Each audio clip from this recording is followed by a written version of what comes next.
Mr. Yahoo Yahoo, ladies and gentlemen, brother Merrill Kelly.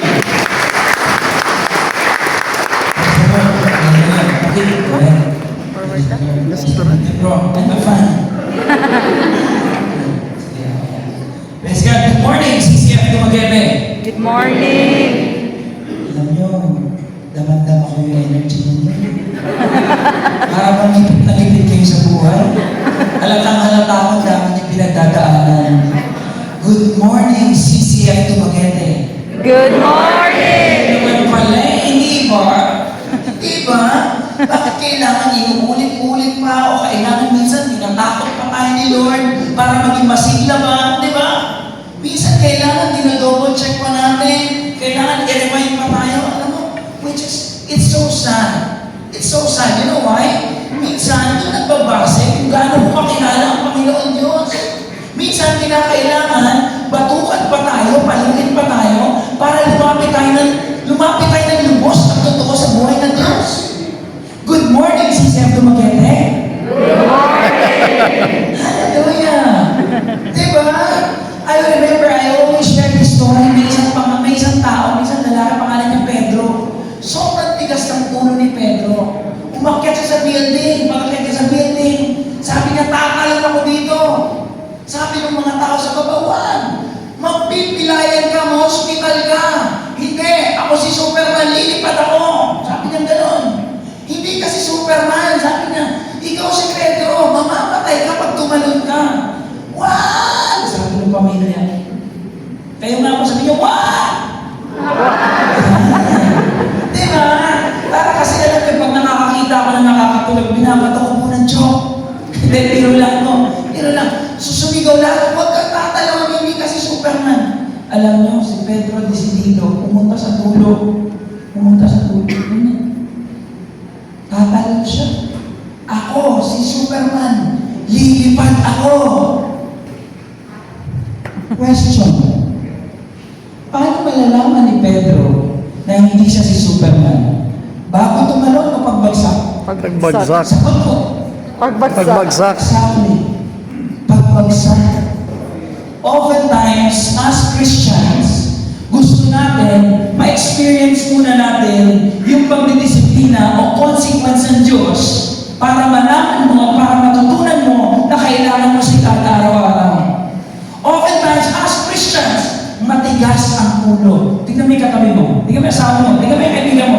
Sabi mo sa kanya, matigas ang ulo mo. Gantihan mo, sabi mo, ikaw din.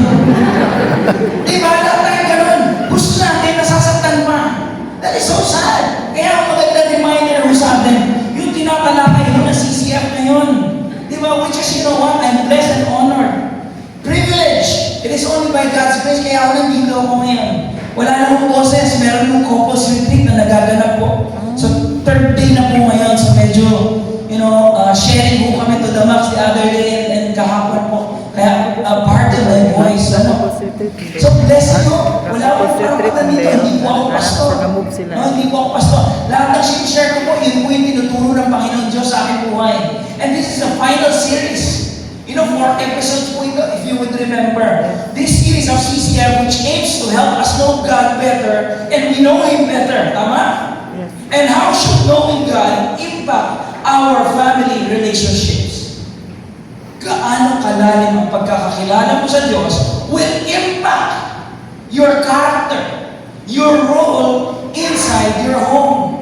Especially sa panahon ngayon. Binabati ka lang ng good morning, wala kang ka-energy.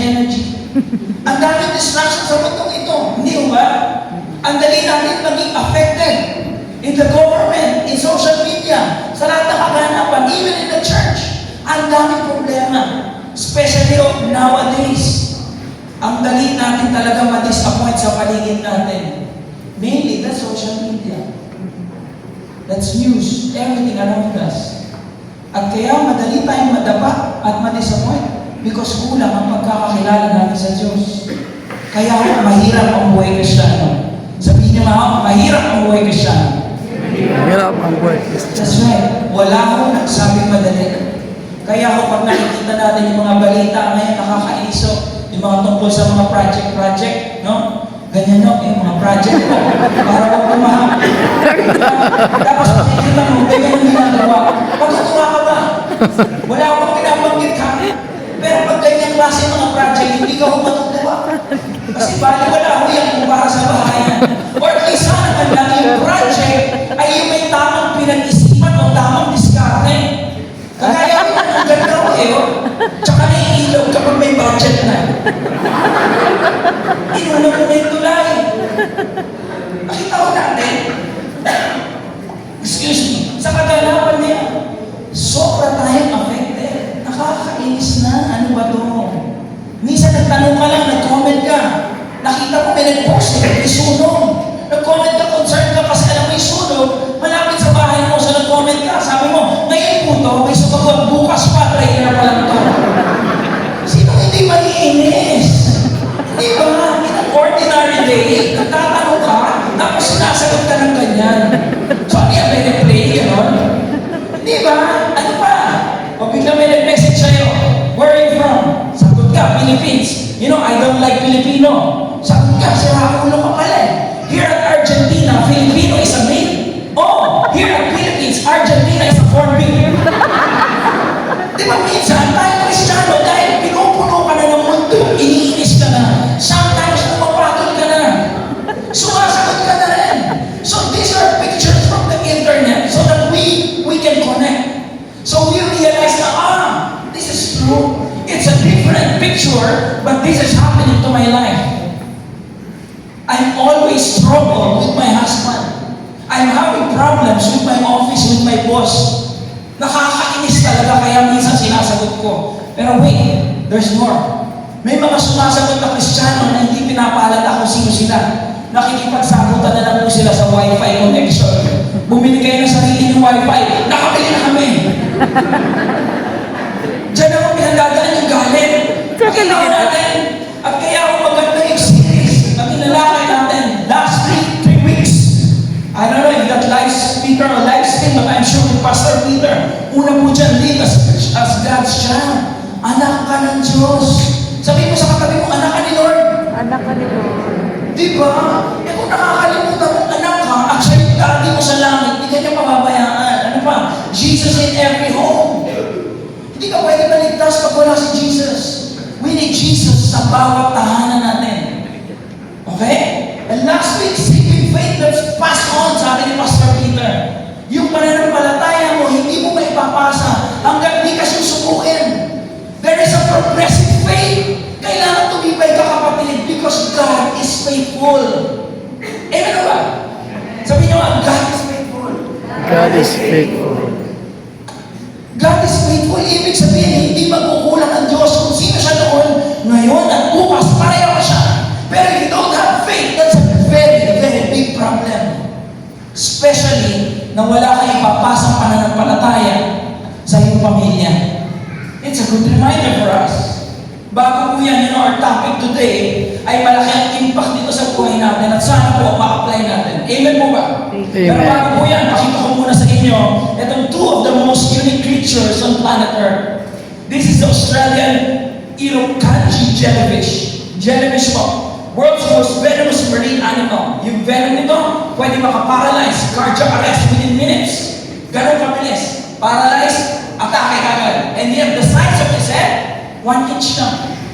The jellyfish. Pwede kang patayin, pwede kang paralyze. Yung ulo niya, 1 inch lang yan. Meron pa kong isa. Pareho din. Sa Australia rin po. Inland taipan po ang tawag dito. It's an average length of about 6 feet. 6 feet lang. Hindi ho parang anaconda. Maliit lang po. Yet, this is the world's deadliest snake. Yung kamandag niya, kaya pumatay hanggang 100 tao sa isang kagat lang. Isang kagat lang hanggang 100 tao kaya niyang patayin. So maliit yung mga hayop na pinag-uusapan natin. Parang baliwala pero super deadly. Pareho from Australia.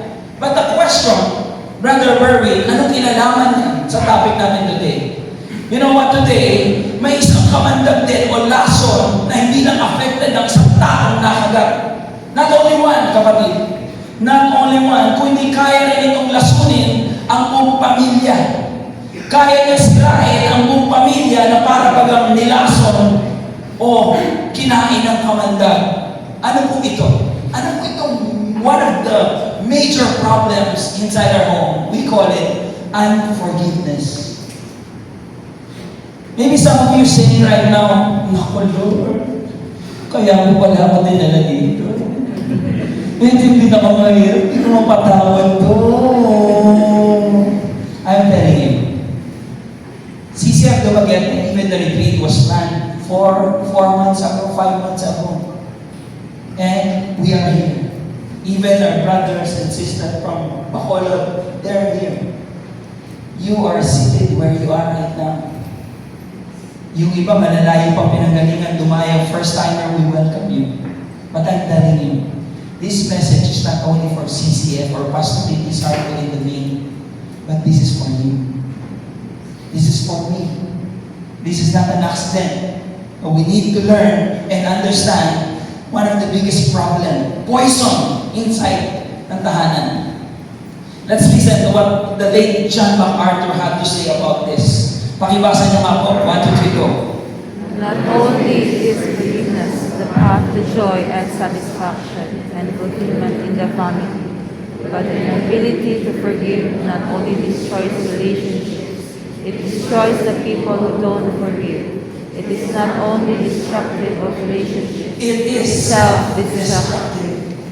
You know, yung nagpapatawad tayo. Forgiveness brings life, peace, and joy. Especially when we forgive within the family, it leads to harmony. Di ba? Nagiging maganda yung chemistry. Pero yung hindi nagpapatawad, the inability to forgive not only destroys relationship, nasisira hindi lang relationship, pero bumubuo o naiipon yung galit mo. Anger, resentment, grudges, kapag hindi ka nagpapatawad. You know, it doesn't just hurt relationship, it harms the person who refuses to forgive. Hindi lang yung relationship sinisira, kapatid.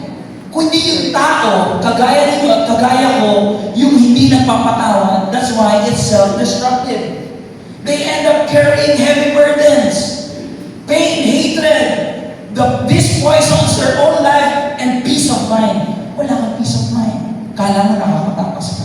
Before you know it, dahil hindi ka nagpapatawad, lumilit yung mundo mo.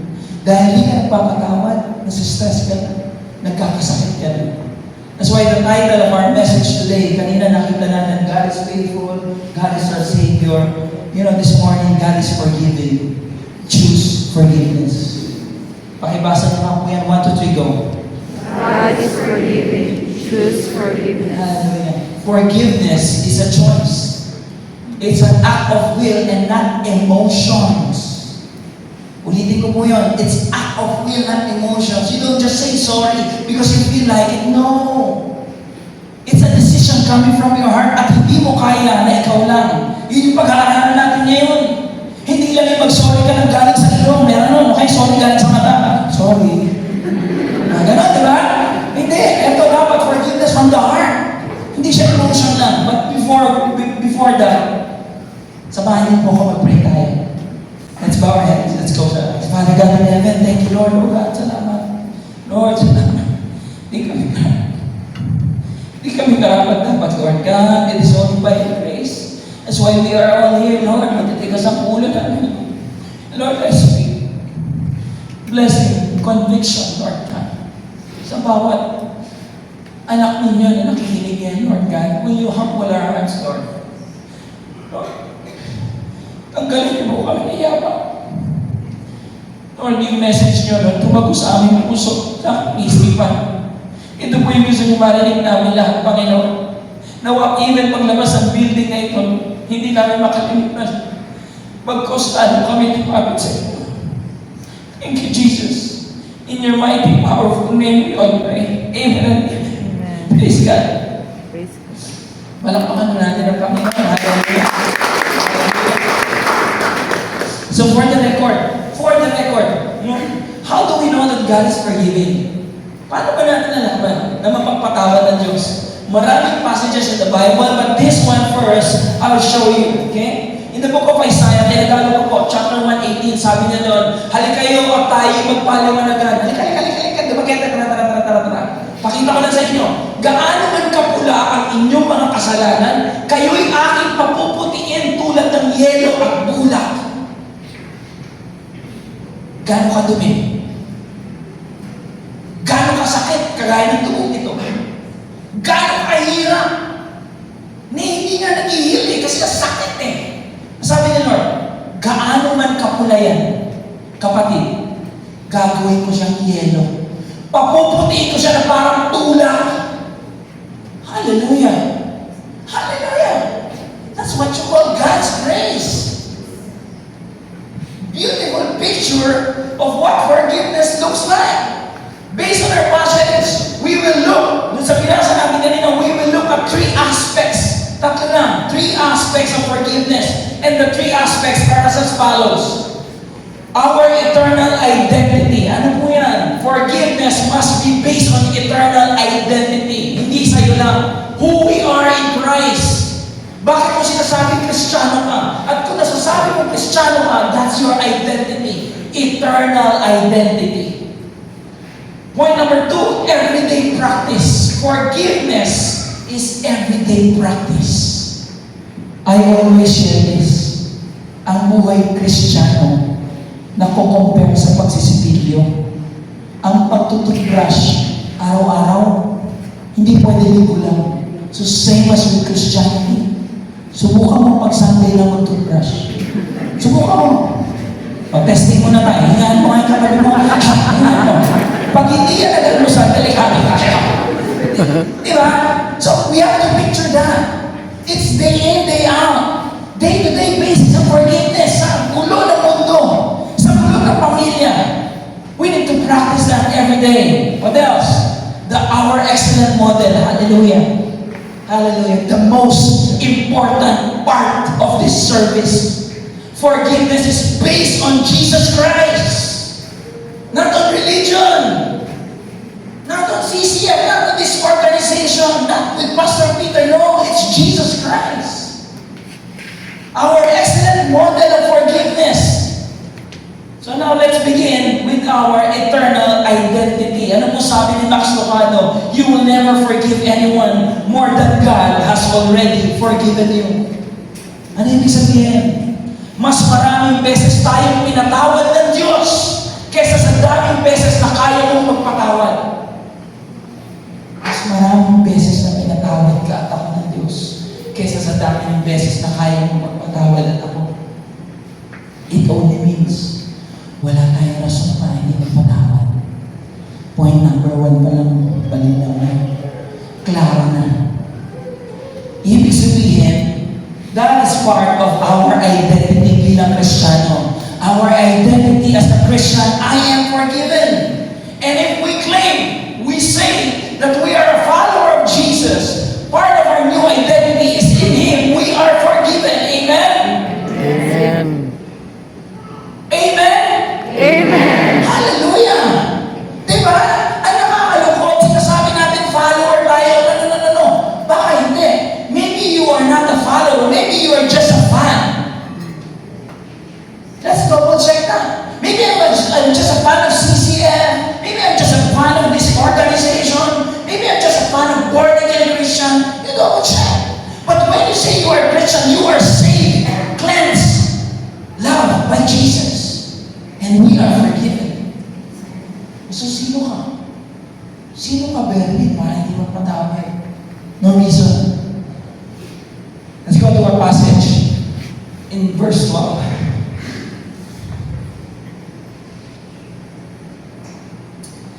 So, as those who have been chosen of God, holy and beloved, put on a heart of compassion, kindness, humility, gentleness, and patience, bearing one another, and forgiving each other, whoever has a complaint against anyone. Just as the Lord forgave you, so also should you. That's based on the book of Colossians coming from Apostle Paul. Sa first half po ng verse 12, wala tayong nabasang word na forgiven. Pero meron tayong highlight dyan, three description of our identity in Christ, which is very much related. to the fact na tayo ay pinatawad na ng Diyos. Nakita niyo yung tatlo highlight? Nakita niyo po? First, chosen, holy, beloved. Tignan po natin isa-isa yung ibig sabihin nun. With our supporting context in the book of John 15:16, the word chosen. Here in John 15, if you are familiar, the vine and the branches. Even from the very beginning, Jesus said, hey, you are connected with me. I am the vine. Hindi ka marunong pag naka-disconnect ka sa akin. You are the branches. My Father is the gardener. Down the line, verse 16. Pakibasa po. 1, 2, 3, go. You did not choose me, but I chose you, and appointed you, that you would go and bear fruit, and that your fruit would remain.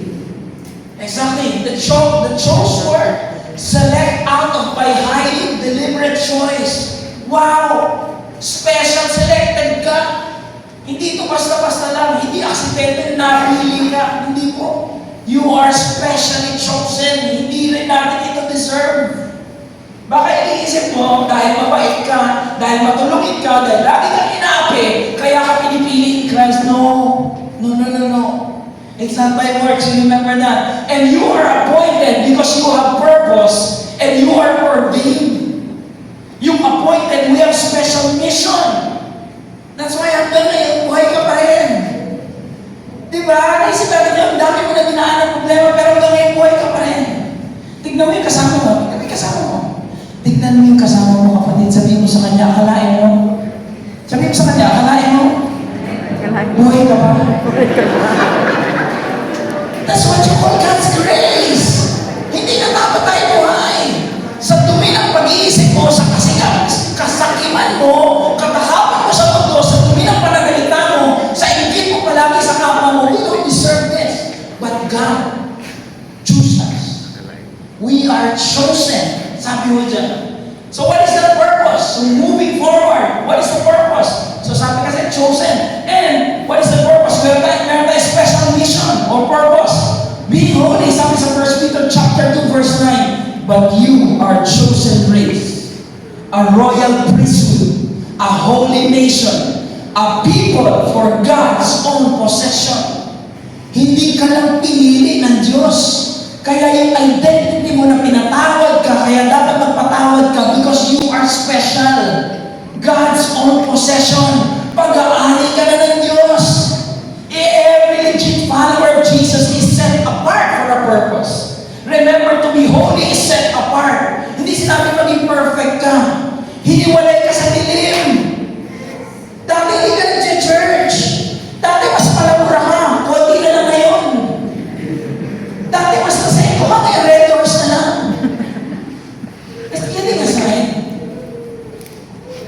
people for God's own possession, so that you may proclaim the excellencies of Him. Proclaim His excellencies. Live out the character of Jesus. And we are to tell others about Jesus. Yung buhay natin dati, walang kwenta. Lagyan mo na ng kwento ngayon. Puro kwento, alam kwenta. Ngayon dapat may kwenta na. Bakit may kwenta na? Share mo na in the midst of your challenge or problems, brothers and sisters, nakukuha ko pa rin maging masaya. Why?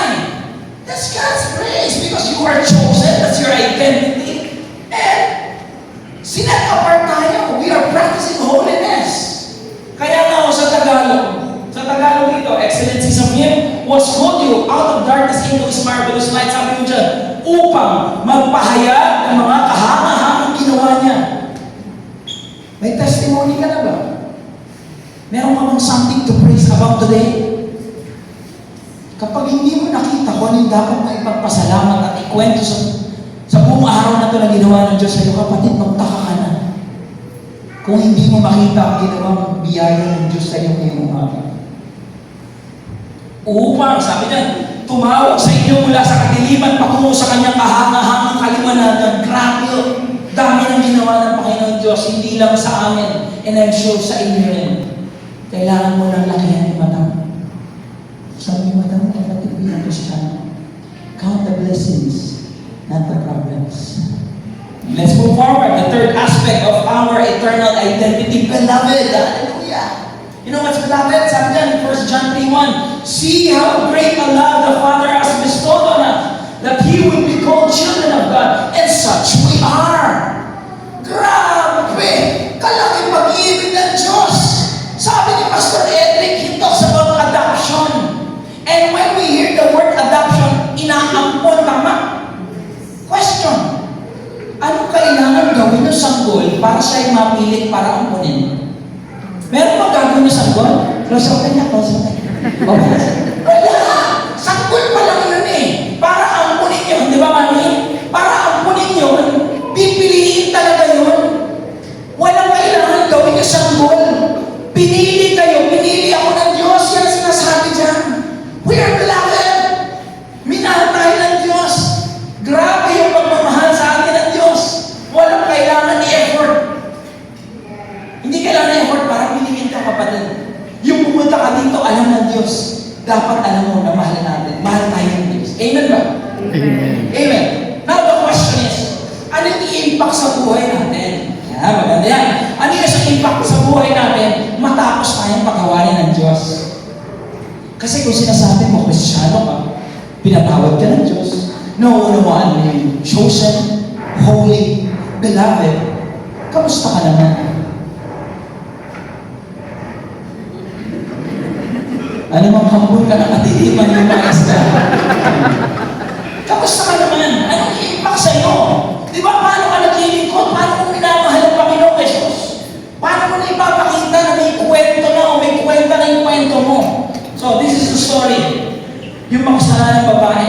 In the book of Luke chapter 7 verse 41. So, para magkaroon tayo ng background, yung lalim at pagkaintindi natin sa ginawang kapatawaran ng Diyos para sa atin.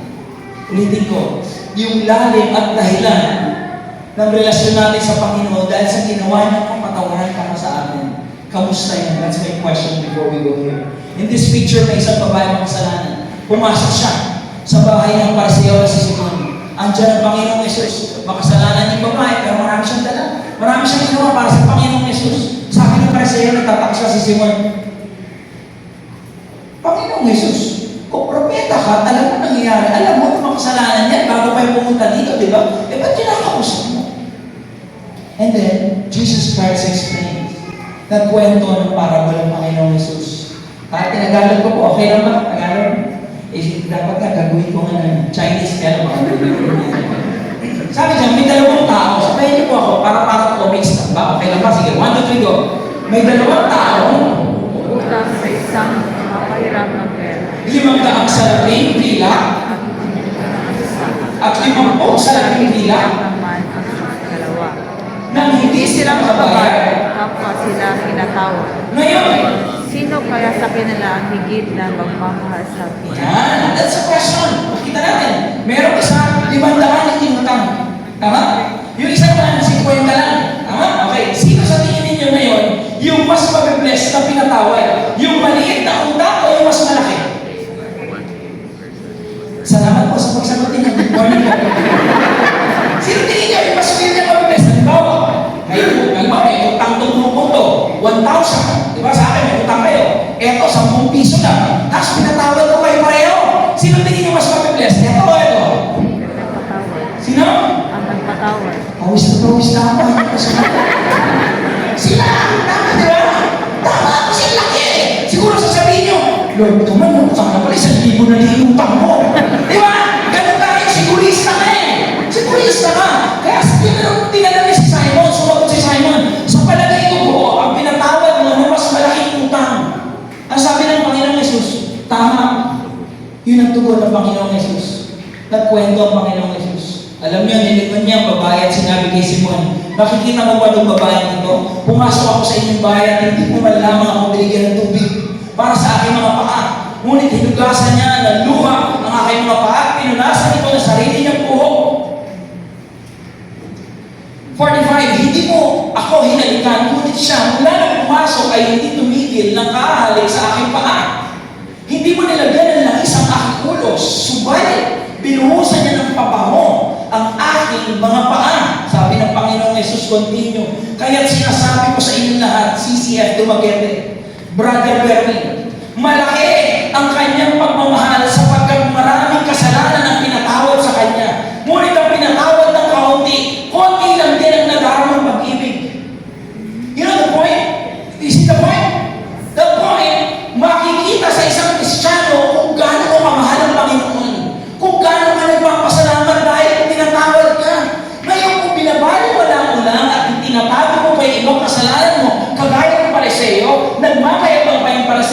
baliwala, hindi niya pinaglingkuran ng Panginoong Jesus. Pero yung nalulungkot, yung problemado pa. Para po COVID, naalala niyo? Lahat tayo naka-lockdown, naalala niyo?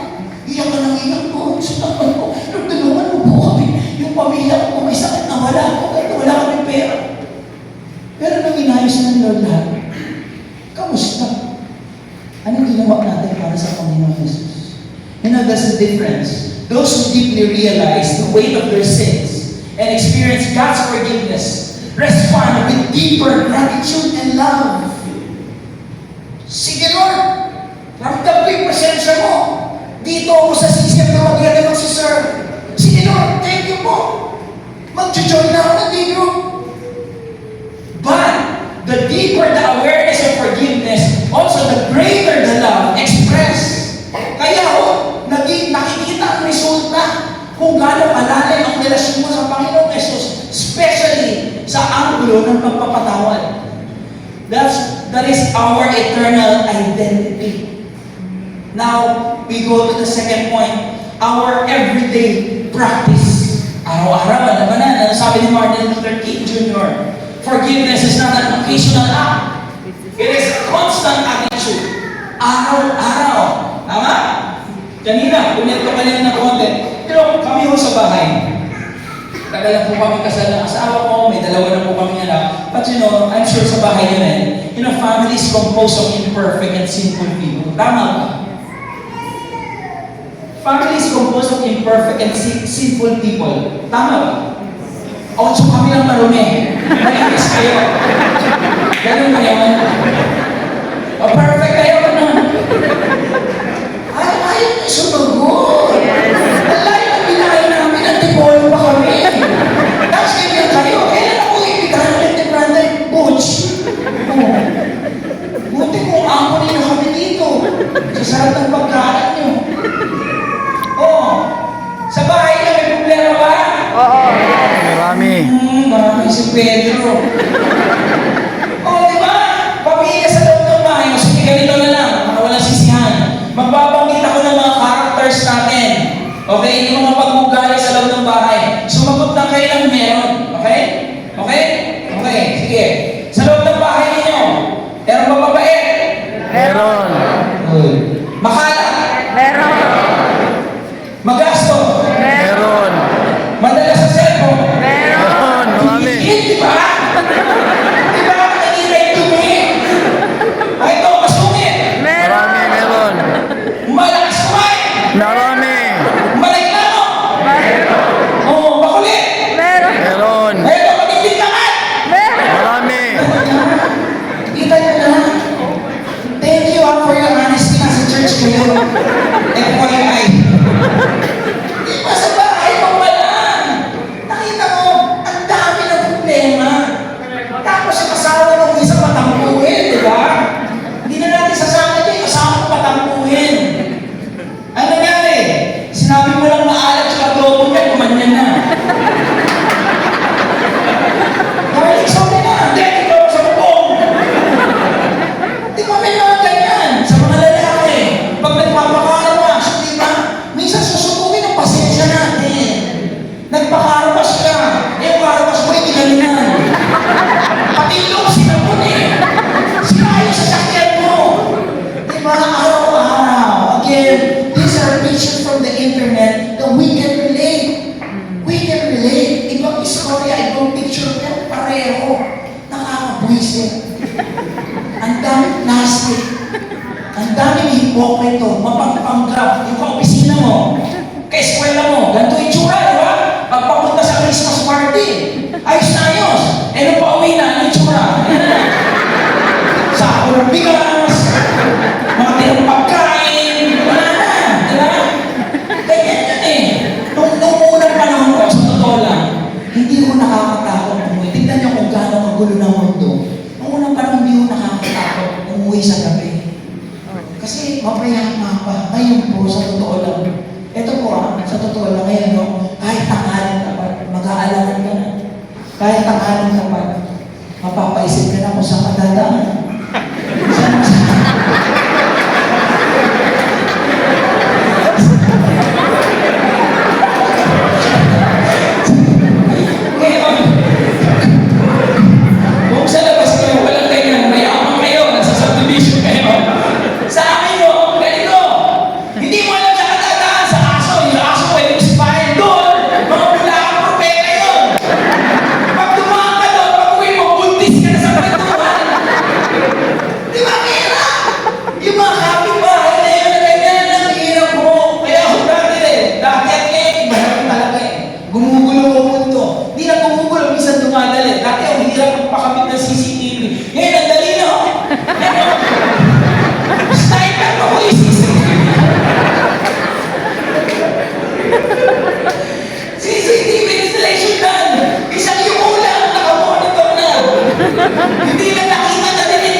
naunawaan yung Knowing God, the Creator of Family, yung series.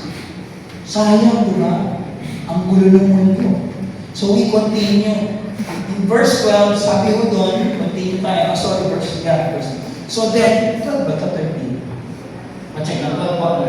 Okay. So, those who have been chosen of God, holy and beloved, tama, ibinasa natin, put on a heart of compassion, kindness, humility, gentleness, and patience. Kanina hinighlight natin yung chosen, holy, beloved. Now, ano yung naka-highlight? 1, 2, 3, go. Put on a heart. Let's focus first. This part that says, put on a heart. Ano ibig sabihin? Sino dito yung nagsusot ng damit araw-araw? Asa pa may ba? Malamang. So, sino dito yung nagbibihis araw-araw? Hindi lang nagsusot, nagbibihis, nagpapalit, asa ka ba? Hallelujah. Sige, hindi ba tinatamad? Okay. Kapag sinabi ho ni Apostle Paul in the book of Colossians, sabi niya, put on, it implies two things. Okay? Kanina yung nagsusuot at yung nagpapalit. Tama? Put on it. Sabi niya, parang ganyan. It implies two things. Ano yun? Apostle Paul wants to specify the word that you, as Christians, you be intentional. Be intentional and be consistent. That's everyday forgiveness. Why? May katugtog mo yun. In doing what? Make sure, that's why put on a heart, make sure that our heart is like Jesus. It's like Jesus. Huwag ka na-discourage kung hindi ka nagbabago. Why? Pakinggan mo lang palagi kung anong tinuturo ni Lord. Huwag mong paliwalayin. Pag nadaba ka na at maglalakad ka ulit, make sure na hindi ka na madadaba ulit. Nagkakaintindihan? Huwag kang mag-discourage. Hindi sinasabi na perfecto tayo. But you be intentional. Reading God's Word, you connecting to spiritual family and discipleship group, and being consistent. I just want to remind everyone, anybody, even the pastors, the servants, ministers, we are all work in progress. You remember that? Walang perfecto. Lahat araw-araw kailangan matuto. Can you imagine kung hindi natin ito natututunan? Bali wala na, di ba? Isip mo na pera, sahod, pagkain, papasto. Problema. And when we say the heart of compassion, binanggit ko dyan, yung compassion, it's like feeling another's pain and putting action into it. That's like Jesus. You know? May empathy ang Panginoon, pero hindi na empathy. Compassion. Yung awa niya, nararamdaman niya kung yung dinadaanan mo. But he doesn't stop there. He talk, he do actions. That's compassion. Ano ba? Kindness. Doing good when it's undeserved. Kill him, kill her with kindness. Kahit hindi okay yung pamilya mo, gumawa ka pa rin ng kabutihan para sa kanya. Humility, ang ibig sabihin, laying down our pride. Tanggalin mo yung yabak mo. Kahit lagi kang tama, nagkakamali ka pa rin. Amen ba? Amen. Kahit lagi nagkakamali yung asawa mo, ikaw din, hindi ka perfecto. Toxic ka din minsan kausap. Tandaan mo yung kapatid. So humility, tanggalin yung pride. Ano pa? Gentleness. Responding softly. Diba? Yung mga taga-dumagin, malalambing din yung salita. No? Ganun. So you respond softly. Pero tama rin dapat yung salita. So that's gentleness. Ano pa? Patience. Enduring na walang sama ang loob. Nagpapasensya ka. Kahit hindi mo tama siya, nagtitiis ka. That's patience. At ano yan? Ano lahat yan? We can all connect in the story of Joseph. You remember Joseph? The son of Jacob, di ba? Ang dami na ng magkakapatid. He's the favorite. Okay? Binuli siya, binugpo, binenta ng mga kapatid, pinagbintangan, kinulong na walang kasalanan. But the Lord redeemed those dark years and made him prime minister of Egypt. Why? Because he practiced forgiveness every day. Tama? He put on the heart of compassion, gentleness. Lahat yun. Ano ang attitude ni Joseph? Ito maganda. After nang ginawa sa kanyang mga kapatid, towards ending, na mamamatay na si Jacob, yung kanyang tatay, na Genesis chapter 15. Ano yung attitude ni Joseph na nag-sorry sa kanyang mga kapatid niya? Sabi ni Joseph, pakibasa niyo po, 1, 2, 3, go. But Joseph said to them, Do not be afraid, for I am am in God's God's face. As for you, your men evil against but documented in order to bring about His presence, to preserve many people. That's right. So, if you're, I'm sure somehow we are all familiar, but we, most of the time, focus on the verse 20. Tama? As for you, you meant evil against me, but God meant it for good. Nasa kanta rin to, di ba? Sama na ginawa niyo sa akin, pero ginamit ng Panginoon to. But today, this morning, we will focus dun sa verse 19. Akala ng mga kapatid niya, hindi na sila papatawarin, nagpaparusahan sila ni Joseph. Kaya sabi ni Joseph, teka lang. Huwag kayong matakot. Am I in God's place? Ano ibig sabihin nito? Wala ako sa posisyon ng Diyos. Wala akong karapatan. Dahil nasa presensya niya ako at sumusunod lamang ako sa Kanya, wala akong ibang gagawin kundi patawarin kayo. Hindi ako pwede magmarunong. Hindi ibig sabihin, am I in God's place? Diyos ba ako? Hindi ko pwede na mas magaling ako kay God. Hindi pwede. Kaya kilinaro niya yun. Susunod lang ako na magpapatawad. Yun ang ibig sabihin. So Joseph is saying, wala sa posisyon, si Lord ang mag-judge, my job is to obey God and forgive. So we must choose to forgive because God is God is good. because God is Forgiving. we have to choose to forgive because God is forgiving. At kapag hindi tayo nagpatawad, para na tayo nagmamatas at nagpapagaling sa Diyos. E paano naman po? Ito, I have something to share. Paano naman po kung tayo nagkamali? At tayo yung hihingi ng tawad? Baka yun ang mapag-usapan natin is yung may umagrabyado sa'yo. Tama? May umapi sa'yo, nagkamali sa'yo, patawarin mo. Pero paano naman kung ikaw nagkamali? Ano naman principle? Paano yung Brother Merwin? Ako yung nagkamali. Paano ko hihingi ng tawad? Siyempre, hihingi ng tawad. Oo, tama. But, we have to read, no? It's the same scripture, parehong aral, parehong application. You choose forgiveness, ibig sabihin, ang paghingi natin ng tawad sa kapwa natin, it's a top priority also. Gaya po ng sinabi ng Panginoong Jesus. Therefore, if you are presenting your offering at the altar, and then remember that your brother has something against you, leave your offering.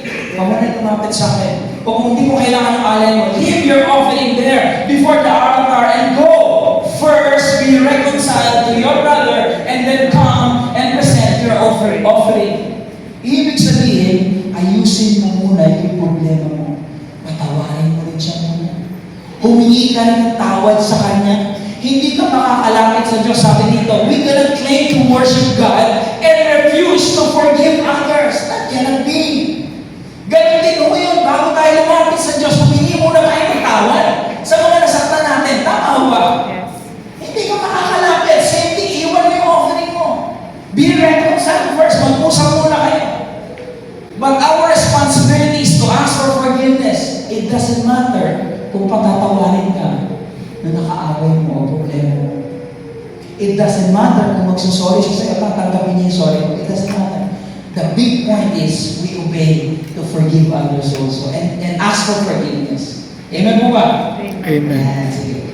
Alam niyo, later, I will share me and my wife life's testimony na nagka-problema po kami mag-asawa.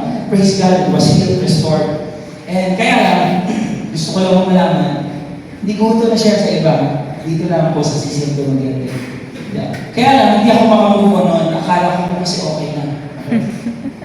So, problema po kami mag-asawa. So, may isang lalaki, yung main problem namin. Okay na kami, ayos na kami. Nag-preach na po ako, nagsiserve na po ako sa CCF. Okay na po kami mag-asawa, naglalambingan na kami. Yes, may mga past attacks pa, bumabalik-balik pa rin yung kasalanan. So, lagi pa ako nag-gigil. Experience mo yun? Lagi ka pa rin, pinatawag mo na eh, di ba? Pinatawag ko na yun, Lord, sa'yo na yan. Pero pag naalala mo, di ba, nagagalit ka pa rin. Ito yung example na pag tinanong ka ng kapatid mo, kapatid, pinatawag mo na ba si pare? Pinatawag mo na ba si pare? Ang sabi mo, oo na mga pinatawag ko na. Pero huwag daw mo iarap sa akin, sasampalin mo yan. So hindi. Ibig sabihin hindi klaro. Sakit ng dibdib ko, naalala ko. Yun na lang. One time, tapos sa basketball. May lumapit sa akin na tropa ko. Ayan. Ber, May kakilala kang CJ yung pangalan ng lalaki. Sabi ko, bakit? Umingit ka agad yung dugo ko, di ba? Alam niya, di ba? Pagka meron kang inis ng pangalan, di ba? Michelle, Sheila, Annabelle, di ba? Mga ganyan, di ba? Pero may tinamahan na lang. Pasensya na kayo. So, gigil ako. Sabi ko, bakit? Sabi ko, bakit? Ba't ba na itanong? Tinakasama ko kasi siya eh. Sa jogging, sa UP. O tapos, inaalam mo na, ano ko niya? Bakit ano ba? Kapag dalawang story siya, yung basketball, yung bola po, ang big, nag-crack yung basketball court, parang King Kong. Saka, nabiro na nagalit ko. Umiyak ko ako, dyan isip ako sa basketball court niyan, sa kainga. Iyak ko na iyak. Sabi ko, Lord, sumunod mo na to sa'yo. Ramdam ko, hindi ako makabukol eh. Anong gagawin ko? Iyak ko ako na iyak. Kinausap ko yung lalaki, sabi ko, pwede ka. May cellphone ka ba dyan? Tatayin ko itong message ko doon sa lalaki. Ipabasa mo sa kanya nung nagkita kayo ulit. So, ibig sabihin, I surrendered everything to God. Bahala na si Lord. Tama ba? Do your best to release the anger, the hatred, the problem, the challenge. Give it all to God. You surrender. Sige, meron mo cellphone mo, pabasa mo ito sa kanya. Sabi ko, God, yung bagong buhay na tayo, pinapatawad na kita. Iyak ako na iyak. Pinapatawad na kita. Sana umayos sa buhay mo. Following day, bro, excited ako sa party. Bro, ano? Nabasa ba? Hindi kami nakita. The following weeks, wala, hindi kami nakita. The following months, parang hindi ako nakikita yung CJ, wala ka. Wala, hindi na kami nakikita ulit. That's not an accident. Ang Panginoon Diyos ang gumagawa ng paraan para makaramdam ka ng kapayapaan sa kadahilanan ng pagsunod sa Kanya. Eh, ginawa. Yes. Sumunod ka lang. Ang tao naman kasi ganito. Ang tao, ano tayo eh, madumi isip natin. Ang tao, sige Lord, pakita mo muna sa amin. Kung talaga totoo yan. Sige nga, ibayaman ka ba talaga dyan sa mga networking na ganyan? Sige nga, pakita mo yung masusi mo pa dami. Diba? Diba lang? Ganun tayo kay Lord. Pakita mo muna sa amin, Lord, bago ako magtitiwala. It's different. Sumunod ka muna, Lord. Magtiwala muna kay Lord at saka niya papakita. Alam niyo, ever since, wala na. Hindi ko na naalala, napapagkwento na namin, nasi-share na namin siya. In our reality, in forgiveness, let us remember, does not mean exemption from consequences. May dadaan. Kagaya nun, hindi ko pa napapatawad. Kala ko na napatawad ko na, pero nanggigil ako pag nakita ko sa kotse, gusto ko sa kasahan, pag minumura ko sa isip ko, but there are consequences. Pagka kasama na papatawanan. Hindi yan basta-basta mawawala. Okay? And even if someone is forgiven, they still face the results of their actions. Number 2, forgiveness takes 1. Reconciliation takes at least 2. You can forgive on your own, but restoring the relationship requires the both sides to agree and work together. Okay? Nakuha natin na? Ano pa? Let's remember that forgiveness does not automatically restore trust. Trust rebuilt slowly through consistent actions, not instantly regained. So it's a process. Di ba niloko ha? Sakit eh. Binastos ka, di ba? Hindi niya inamin sa'yo, di ba? Tagal na. So ikaw, historian ka, lagi mo pinapalik. It takes time. But we need to depend on God. Para makapagpatawad tayo at para patawarin tayo ng Diyos, kailangan natin ng Panginoon. It's a process, pero sobra important. This is what I call the shaking, shaping, sustaining. Shaking, problema. Hirap ito, Lord, sakit. Shaking. Yung shaping, doon ka fino-form ni God, yung karakter mo. How can you be strong tomorrow? Because the struggle that you're in today is developing your strength for tomorrow. You remember that? Shaking is what breaks us. Shaping is what forms us. Sustaining is the blessing that keeps us. Sustainment ng Panginoon yun. Kaya hanggang ngayon, kinakaya mo. God sees your heart, kapatid. God knows your heart. That's why we need to surrender everything sa Kanya. Yes, may consequences, pero may blessing din. Blessing of choosing forgiveness, the joy of pleasing God, privilege of displaying Christ-likeness, peace of mind, hindi mapapayaran niya. Ay, billion pera ng mga binibili ba na nakakahundang ng maleta. malaki yung pera, di ba? Dahil mo na, pero dahil ang problema ba? If you choose to forgive, peace of mind and heart, improve physical health, stronger relationship, reliance ultimately on God for justice. I will avenge, sabi ni Lord. Give it all to me. Consequence, in prison in the past, anxiety, depression, alam mo yung pag lagi bit, bigat nun, physical ailments, spiritual dryness, hindi ka na mag-church. Alam mo bakit? Gigilty ka na eh. Bubulungan ka na ni Satan. Lasing ka naman, okay ito. Isip ka na. That's spiritual dryness. That's spiritual dryness. Yung bumubulong sa'yo, huwag na. Sabi na sa ako, Bible study. Ako, huwag yung sasabihin nyo. Hindi mo kayo makaka-encourage. Pag yun narinig ng asawa ninyo o ng isang Kristiyano, galing mo sa Diablo yun. Huwag niyong sasabihin yun. Kaya pag narinig niyo, pray kayo kagad. Okay? So, hindrance to blessing and answered prayers. That's the consequence. So, hindi ka takataka, walang improvement yung buhay mo. Why? You are experiencing consequence from the unforgiveness from your heart. Taking justice into your own hands. Ikaw, nilalagay mo sa batas. Hindi pwede yun. So, yung forgiveness natin, it means total surrender. Amen? Taas yung mga kamay mo. Taas kamay. Come on, dalawa. Dalawa po. Sandali lang po ito. So, taas nyo lang po, kahit mababa na ito. Pag tinataas yung kamay na ganyan, sa pelikula ho, dalawa ho lang yan, napapanood natin. Narinig natin ito, ganito muna. Taas ang mga kamay! Pulis to! Tama? So, gagawin na mga bandito na mga masasama, nakataas ang kamay. Baba kami mga foreigner dito, pulis to. Hey! Raise your hands up! This is LAPD! Nakataas na, di ba? Nakataas ang kamay. Okay, doon po, mga pulis, kayo yung mga masasama. Saan pa sinasabi niyo na magtaas ang mga kamay? Taas ang mga kamay! Hold down na ito! Pag pinataas ka na ng kamay, huwag ka nang gagalaw kasi sasasakin ka ng hold down, di ba? Babae na po. Hindi masyado may carried away. Thank you po. So ngayon, ang ibig sabihin pala na surrender, taas ang mga kamay. Dito Bush, when you say taas ang mga kamay, hindi ka na pwede lumaban sa polis. Pupunto ka agad. Bakit ka? Masasaktan ka, so you surrender. Ganun din sa undangan. Pag pinataas ang kamay mo, taas ang kamay mo, makakaya yung cellphone, taas mo na. That's total surrender. Ano ibig sabihin? Wala kang gagawin. It's not your problem anymore. When we say surrender, taas ang mga kamay. May babang ka sa'yo, tanggap mo, alam ni Lord yun. That's faith like Abraham. Babagay ka, alay.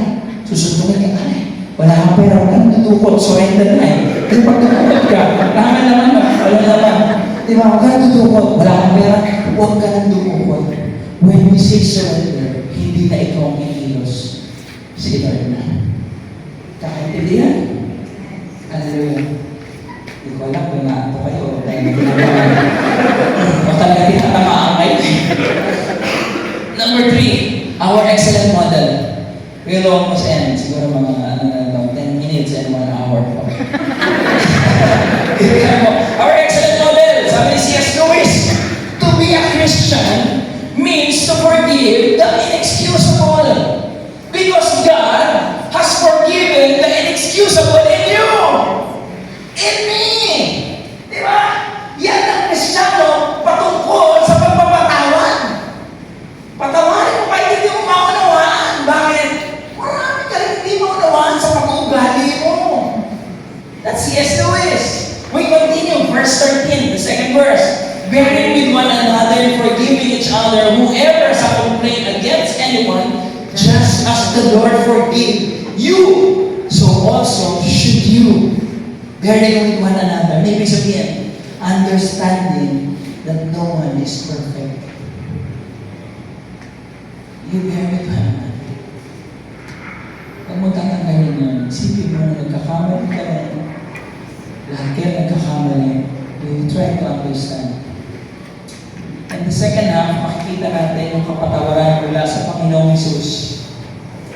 Our standard, our model of forgiveness, kung paano din tayo magpapatawad. Ano sabi mo ni Jesus sa kwentuhan nila ni Pedro? Sabi mo ni Pedro, lumapit si Pedro, nagtanong kay Jesus, Panginoon, ilang beses ko po ba patatawarin ng kapatid ko? Paulit-ulit na nagkakasala sa akin, pikon na ako.